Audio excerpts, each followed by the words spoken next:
CGL के exam में only 45 days left बचे हैं एंड इसमें भी अगर आप सोच रहे हैं कि मैं ये पीडीएफ इकट्ठा कर लेता हूँ, इस नए पेज से पढ़ लेता हूँ, ये बुक अच्छी है, तो आप बहुत बड़ी मिस्टेक कर रहे हैं। आप उतना ही सिलेक्शन से दूर जा रहे हैं। Hi, welcome back to my channel and आज का वीडियो होने वाला है complete strategy for next 15 days. CGL के एग्ज़ाम में जो 45 डेज़ बचे हैं उनको हम ऐसे डिवाइड करेंगे कि first 15 days then next 15 days and उसके बाद 10 + 4 + 1। ये क्या है मैं इसको आपको एक्सप्लेन करती हूँ। फर्स्ट 15 डेज़ जिसमें आपको क्या करना है वो हम आज डिस्कस करने वाले हैं एंड उसके बाद जो 15 डेज़ आएँगे उसके लिए मैं एक सेपरेट वीडियो लेके आऊँगी कि उसमें आपको क्या करना है। Then 10 days then 4 last days जिनमें आपको क्या करना है एंड 1 मीन्स जो एग्ज़ाम से पहले वाला दिन होता है उसमें आपको क्या करना है। सो ये रहेगी अपनी कंप्लीट 45 डेज़ की स्ट्रेटजी।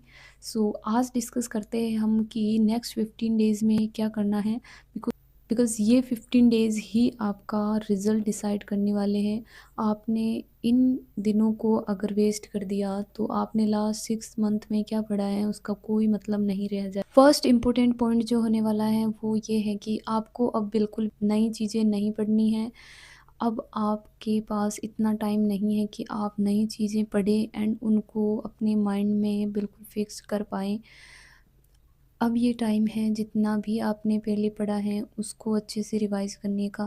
सो नई बुक्स पे, नए बैचेस पे, नए टीचर्स पे इवन बिल्कुल भी आपको नहीं जाना है एंड उसके बाद आता है कि आपको रिवीजन करना है जितना हो सके।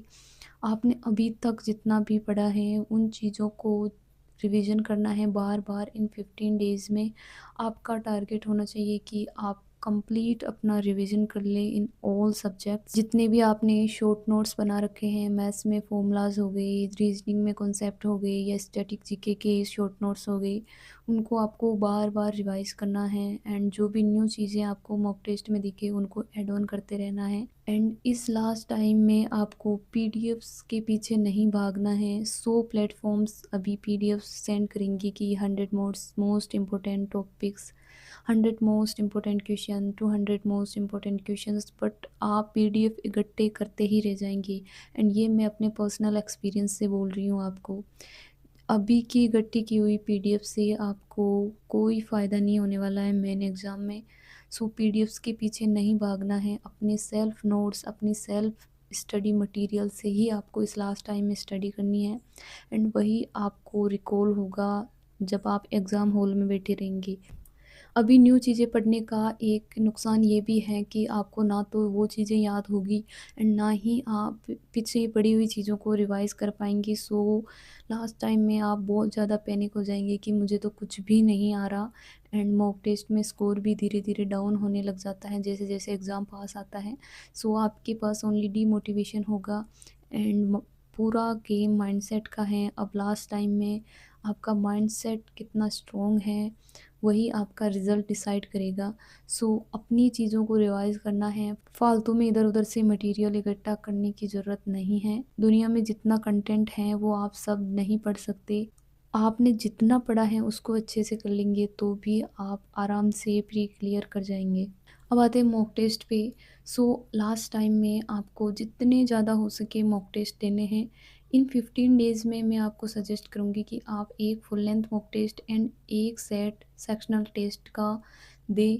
सो इससे आपके 2 full length mock test complete हो जाएँगे per day and next 15 days में हम इनको भी इंक्रीज़ करेंगे।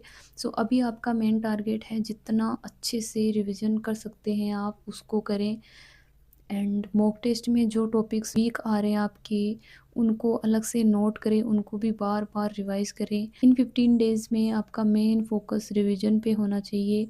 मॉक टेस्ट हम नेक्स्ट 15 डेज़ में बहुत अच्छे से लगाएँगे, बट जब चीज़ें रिवाइज़ ही नहीं होगी तो लास्ट टाइम में सिर्फ़ आप पैनिक कर जाओगे एंड कुछ भी याद नहीं होगा।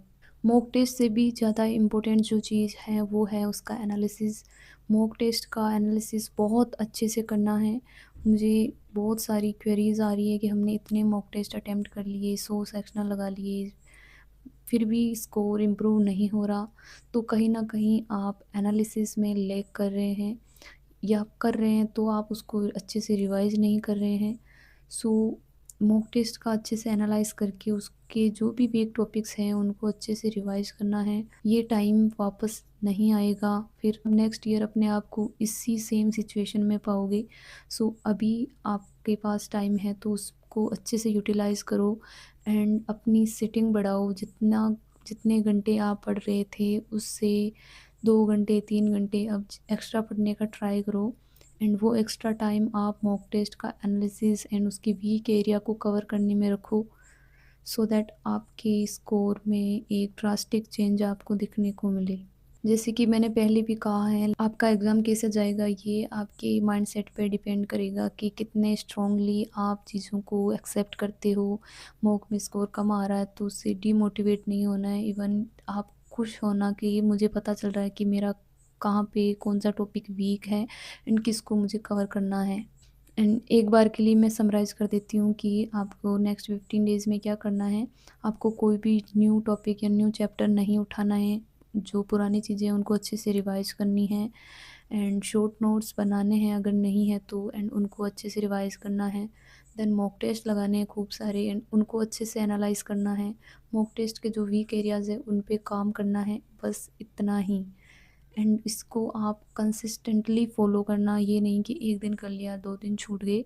एंड अपनी हेल्थ का पूरा ख़्याल रखो, बिकॉज़ इस टाइम बीमार हो गए तो पूरी आपने जितनी भी प्रिपरेशन की है उस पे पानी फिर जाएगा।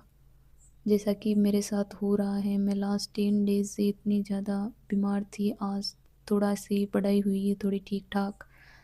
सो आप भी अपना ख़्याल रखो, एंड आपका कौन-सा सब्जेक्ट या कौन से सेक्शन में आपको प्रॉब्लम हो रही है, कौन-सा सेक्शन आपका वीक है, ये आप कमेंट सेक्शन में ज़रूर बताना। एंड नेक्स्ट वीडियो आपको किस टॉपिक पे चाहिए ये भी आप कमेंट कर सकते हैं। वीडियो पसंद आए तो वीडियो को जितना हो सके अपने फ्रेंड्स के साथ शेयर करना एंड चैनल को सब्सक्राइब करना मत भूलना। थैंक यू फॉर वॉचिंग, मिलते हैं नेक्स्ट वीडियो में, तब तक के लिए अपना ख्याल रखिए, बाय बाय।